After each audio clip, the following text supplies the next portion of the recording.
Hello, Miami. Welcome to Let's Chat with Disco George. You know, if you follow me, you know that I'm a big foodie. And today I found a gem in Doral. It's a sandwich shop, but it's more than a sandwich shop. It's got the most delicious sandwiches, shakes, smoothies. It's a little bit of everything. They just opened up. And I wanted to let you know that you have to go try it because it's fantastic. I have Chef David in the house, and thank you for coming. My pleasure. Thank you for the lovely intro. You like that? Yeah. Did I miss anything? Let's see, the brunch, but we can talk about that when we get to it. But of course, we're going to start. I wish you would have brought a little brunch, but well, I know you came from home. Yeah. I'm going to have to go by your shop again so I could have brunch. Sounds good to me. All right. Too bad that Chef Michelle couldn't come. Yeah, someone's got to be at the shop. I know. Chef Michelle, thank you for holding down the shop. Without you, this couldn't happen. Absolutely. So let's get this started. When did you guys get established? So we established our company in 2011, Purple People Eatery. It originated as a food truck. Quento opened up December of last year, 2023, and we really got the ball rolling about February, March of this year. Wow. Let me ask you, before we dip into Quento, how was having a food truck before opening a restaurant? How was the jump from having the food truck to the restaurant? Well, I'd been in the restaurant life since I was about 20, so I'm comfortable with that. The food truck was really the thing that was different, the step away from the kitchen life. And it's a world of its own for anybody out there who'd be interested in that. And I've had people ask me about it. I don't recommend it. Okay. Anything that can go wrong in a kitchen and anything that can happen in a truck in terms of breakdowns, they're all going to happen. Anything bad that can happen will happen.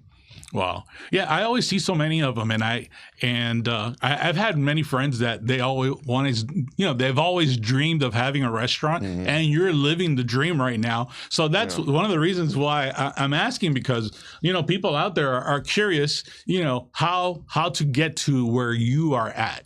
And your food is fantastic. Thank you. So I give you props, because I always hear that at the beginning of a restaurant, you opening up, it's very difficult. Yeah, absolutely. It's one of the hardest industries. Persistence is how you get there. That's really the only key to it. But again, it's a particular kind of life. Right. Kitchen life is not for everybody, and you either have an intense passion for it or find something else. Yeah. If you care about money, it's probably not the right line of work for you. Well, little by little. Eventually, hopefully money comes. But exactly. Well, let me ask you, why did you pick Doral? Doral's a great location. It's growing opportunities there. It's a budding community. But it was more so about the specific location, that specific spot. It had a wonderful skeleton in place already. Structurally, it looked like it could become what we wanted Quento to be. Okay.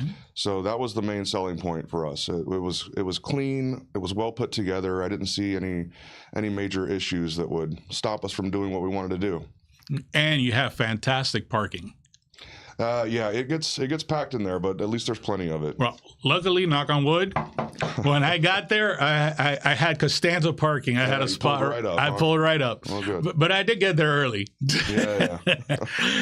And let me ask you, I know that you are doing a brunch.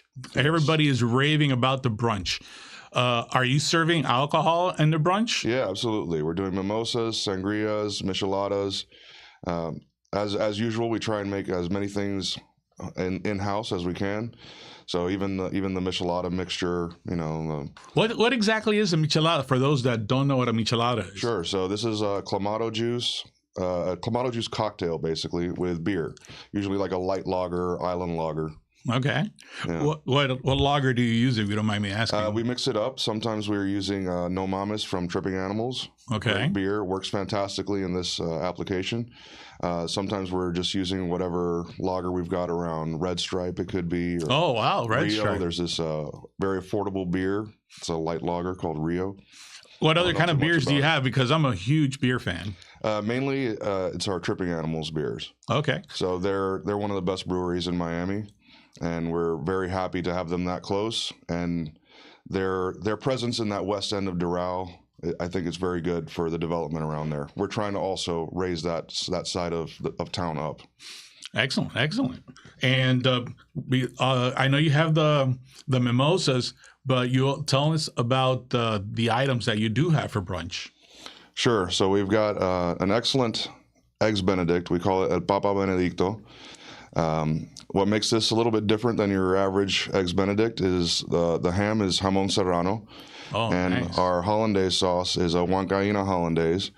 So the addition of the ají amarillo, which is it's a traditional Peruvian ingredient, it changes the hollandaise into a little bit of a nacho cheese-like flavor. But it's elevated. It's not movie theater nacho cheese. It's something different, you know. Nacho cheese. Yeah, not anyone's cheese, really. Too fun. And let me ask you, what do you use for the base? Do you use an English muffin? We're using English muffin for that one. We've considered a couple other options, some wacky ideas like using a tostone or something, but oh wow, it's hard to beat the English muffin. Maybe you could use a Portuguese muffin or something, but there's something about having the English muffin, that crisp bite when that crunch. It's got just the right amount of give and just the right amount of crunch. Sure. Yeah. Excellent. But what's really taken off is the potato side. So. Oh, really? Yeah. A lot of times breakfast potatoes kind of get overlooked, and it's not one of the strongest things on the plate in brunch. But ours are pretty strong. It's patatas bravas. Okay. But we're using a breakfast spud to get there, and we've got our own little combination of flavors that go onto it. You season them up good? Yeah. We've got a pimentón and salt mixture that goes on it. And then it's got a couple of sauces. So we've got guava sriracha ketchup. That looks delicious. Let me ask you, I don't see him, but I'm going to ask you anyway, because my son loves potatoes, but when he sees an onion in there, he le da un ataque. Yeah, no onions on this one. No. We tried it that way a couple times, onion and peppers, but we figured the plain presentation was best. All right, looks good. And you also have an omelet, I hear. Yeah, we've got 3 omelets. They follow a simple naming format, but it tries to highlight the ingredients that are in it.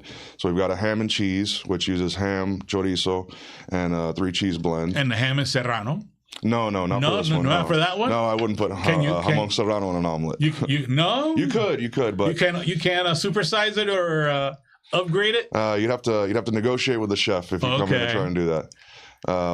But no, jamón serrano is something that you need to be very careful when you're treating it with heat. Okay. So we do warm it up for the Eggs Benedict, but we call it like kissing it on the flat top. So you're just letting it warm up. It's going to crisp up and render out what precious, beautiful fat is in it. Okay. And you don't want to lose that. Okay, you see, I'm learning something new today. Oh, there you go. There we go. And that's part of the show. You know, I want people to learn, because I didn't know that. I just buy the best ham, throw it on there. Right. Well, that's something we care about. You know, Quento is more than just a sandwich shop. It's a place for education, preservation of culture, history, exposing people to literature and poetry. Oh, wow. There's a lot that forms the identity of Quento. Excellent. And let me ask you, how did the name Quento come about? It wasn't originally Quento. The idea of the Cuban sandwich shop, the first idea was called Something Cuban. But then we found this location in Doral, and we wanted to have a concept that appealed to the greater Hispanic populations. So Quento is trying to tie us not to Cuba specifically, but to Spain. Okay. And then once you open up the Hispanic appeal, you can start including all sorts of other things, other Latin American cuisines, even Filipino. So Michelle, my wife, is Filipino. And people don't realize that the Philippines are Hispanic. Right. They don't speak Spanish, but they have so much influence from the Spanish Empire. Even a lot of their dishes are very similar to Cuban. I've heard that. Yeah, they've got their differences, and obviously there's Asian influence in a lot of it. But it's striking sometimes how similar some of these dishes are. Do they put maduros in their food? I don't know too much about it. You'd have to ask her. I'm sure they use plantain to some extent. Michelle, you're going to have to inbox me about that question about the maduros. She got to come in for the next podcast. There we go. For sure. You guys are always welcome here, just so you know. And I'm sorry I asked you about the Quento, but do you have another omelet that you have? Yeah. So the other two, we've got spinach and mushroom. So we use a mushroom mix and spinach and arugula. So the naming convention is very simple. It's X and Y. but we kind of fill that out a little bit. The other one is pepper and onions. So we use 2 types of onions and 4 types of peppers. Wow. So, but it's really just presenting these flavors in their purest and most elevated form that we can. An omelet seems fairly simple. It's just scrambled eggs formed together, but you can do a lot with it. It's a platform to jump from. And let me ask you a question, because I'm a little particular about my omelet. Mm-hmm. Do you cook the stuff and then fold it in the middle, or do you cook it all together like a scramble, then make it a form like an omelet?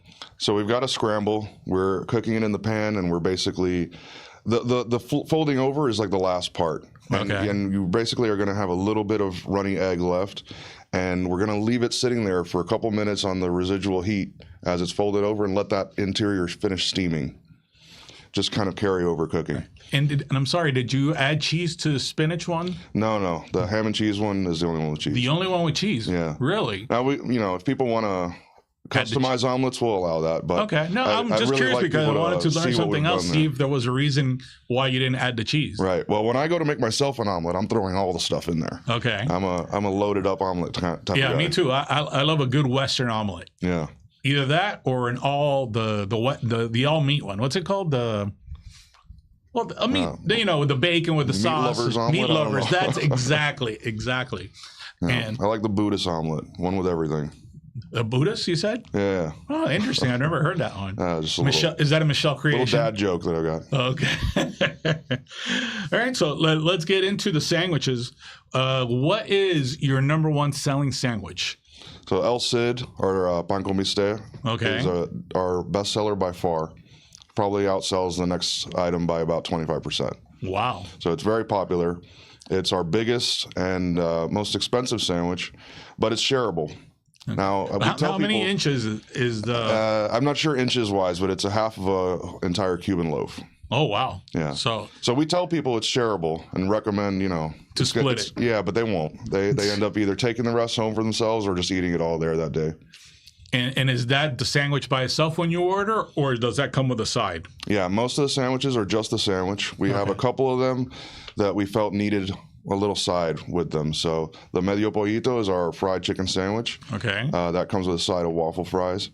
We do a little play on that for brunch. We have an interpretation of this dish, a reinvention that uses waffles instead of waffle fries, and it's a chicken and waffles. Okay. Oh, yeah. That sounds really good. It is. All the brunch items are top notch. We've been doing brunch for an unfortunate amount of years. Oh, so you guys are specialists pretty much. Yeah, absolutely.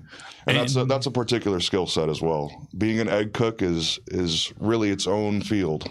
It's funny. I'm a huge breakfast person, and I always try. I've even looked online on YouTube to look for new ways to prepare eggs, because it gets boring. At least for me, at home. Sure. It's that's why I love going out for brunch. Yeah. Because the chef has the knowledge and is able to make his masterpieces. Yeah. There's a lot of new egg ideas coming out. Not most of them do I approve of. You can see a lot of it on TikTok. A lot of it is just for viewership. Okay. But well, the classics, man. It's all about the classics. I could tell you, Miami has turned into a huge foodie place, and that's one of the reasons why I brought you, because I know that you are getting so much following because you have quality food, and I know you're going to stay around for a while because of that.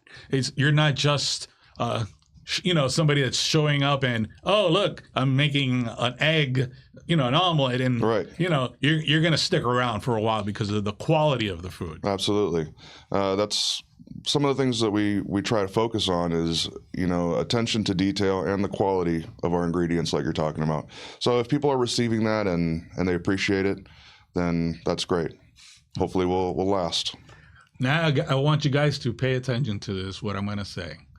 We have to talk about La Elena Rus sandwich. All right. That sandwich, when I went to your location, I did get the steak sandwich. I got that, and I got some other items, the waffle fries, to try everything.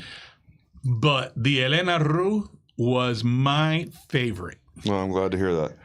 I know it's not your top seller, but not everybody eats turkey. Right, yeah. It's probably one of our least popular ones, but like all of our other sandwiches, we've put a lot of intention into it. The pictures out there. Can you describe for me the way you guys set it up? Sure. So I think I had mentioned about the attention to detail and layering, but layering is one of those things that people don't put a lot of importance in sometimes with sandwiches. But if you can see there's 3 layers of cheese, and we've got the meat kind of between those layers. So that's intentional, and the types of cheeses, where they're at, how close they are to the bread, all that's planned out. So the interior layer has got shredded mozzarella and provolone, and that's because since it's shredded, it's going to have a lower melting point. Now imagine that this is in a sandwich press. It's got heat from the top, heat from the bottom, but all that is struggling to get past the turkey and melt the cheese in the center.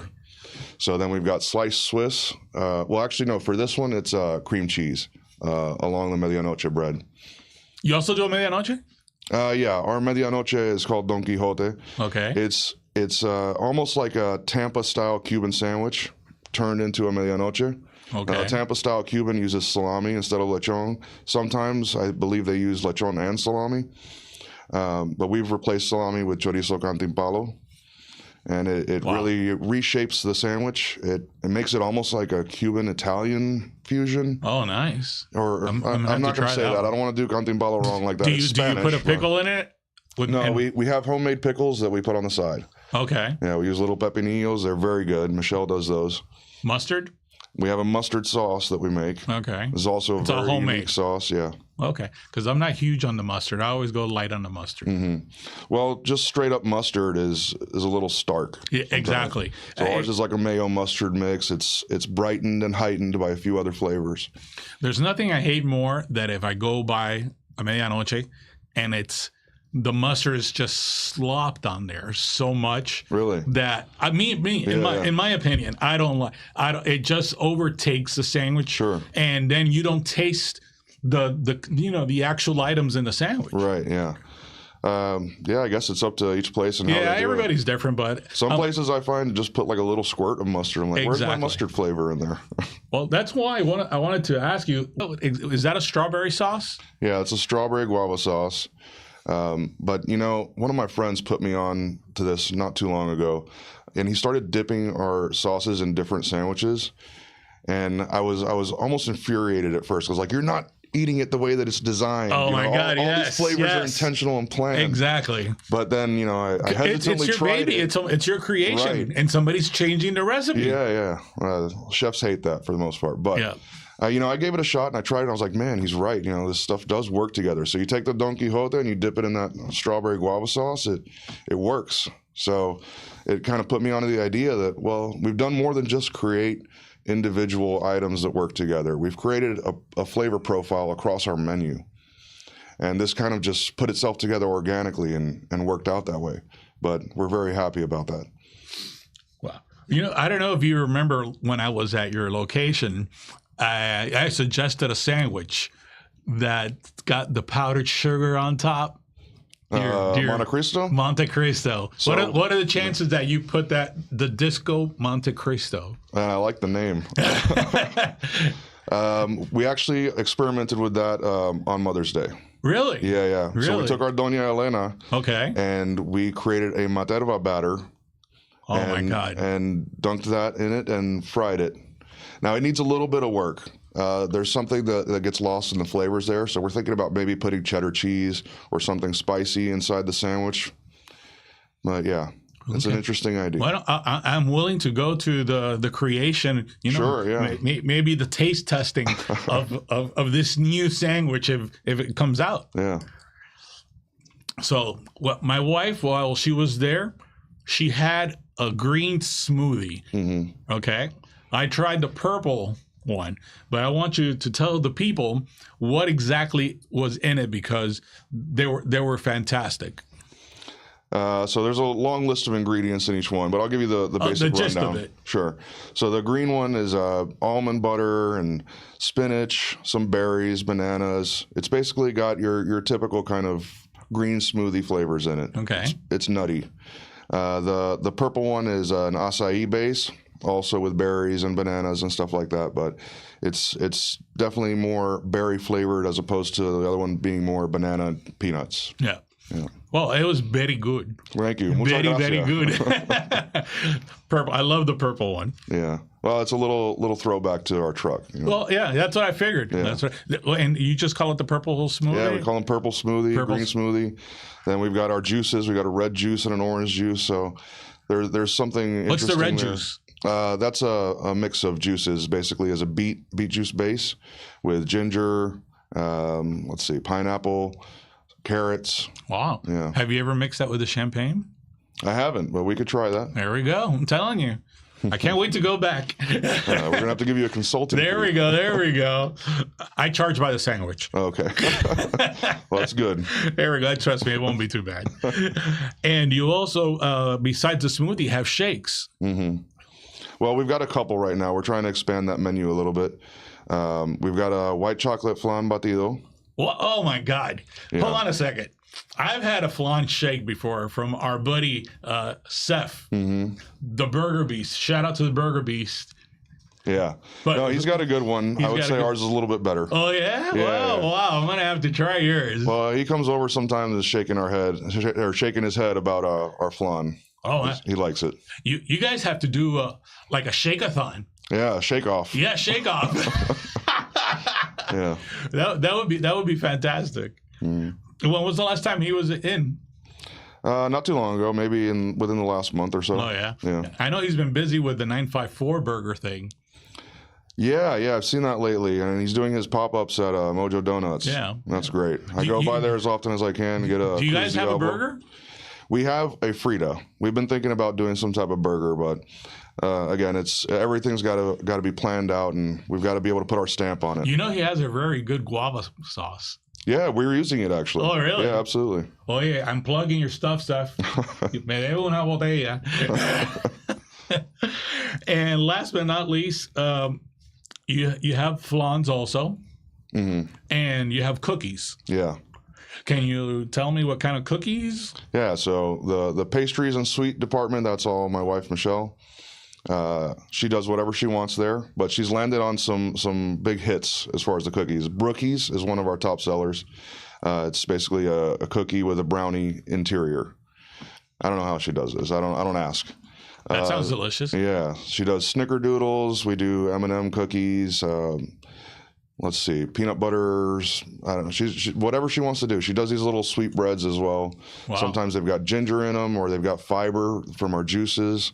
So she has creative reign over all things sweet. Let me ask you, if I wanted to order a half dozen or a dozen, can I just call and pick them up like that? Yeah, absolutely. And if we don't have them ready, we'll make them. Okay. What's the usual turnaround time? So if somebody's half an interested, hour. half an hour, Yeah. really? Oh, okay. Yeah. That's fantastic. I'm going to definitely order some of those. Yeah, we had a gentleman come in yesterday just to get like 6 different types of cookies. I was like, hey, what about the sandwiches, man? He's like, oh, I'll be back for the sandwich. Well, some people do start with dessert? Yeah. Yeah, too funny. All right. Well, I really appreciate you coming in. I know you guys are very busy. You know, I asked you guys a couple months ago, and I really appreciate that you reached out because, you know, your location is numero uno. Thank you. I appreciate it. And it's a pleasure to be here. Well, thank you. It's Disco George approved. Awesome. Thank you, man. Well, if you guys enjoyed the show today, please give me a like. And if you really enjoyed it, please share it with all your friends on Facebook and YouTube. Thank you very much.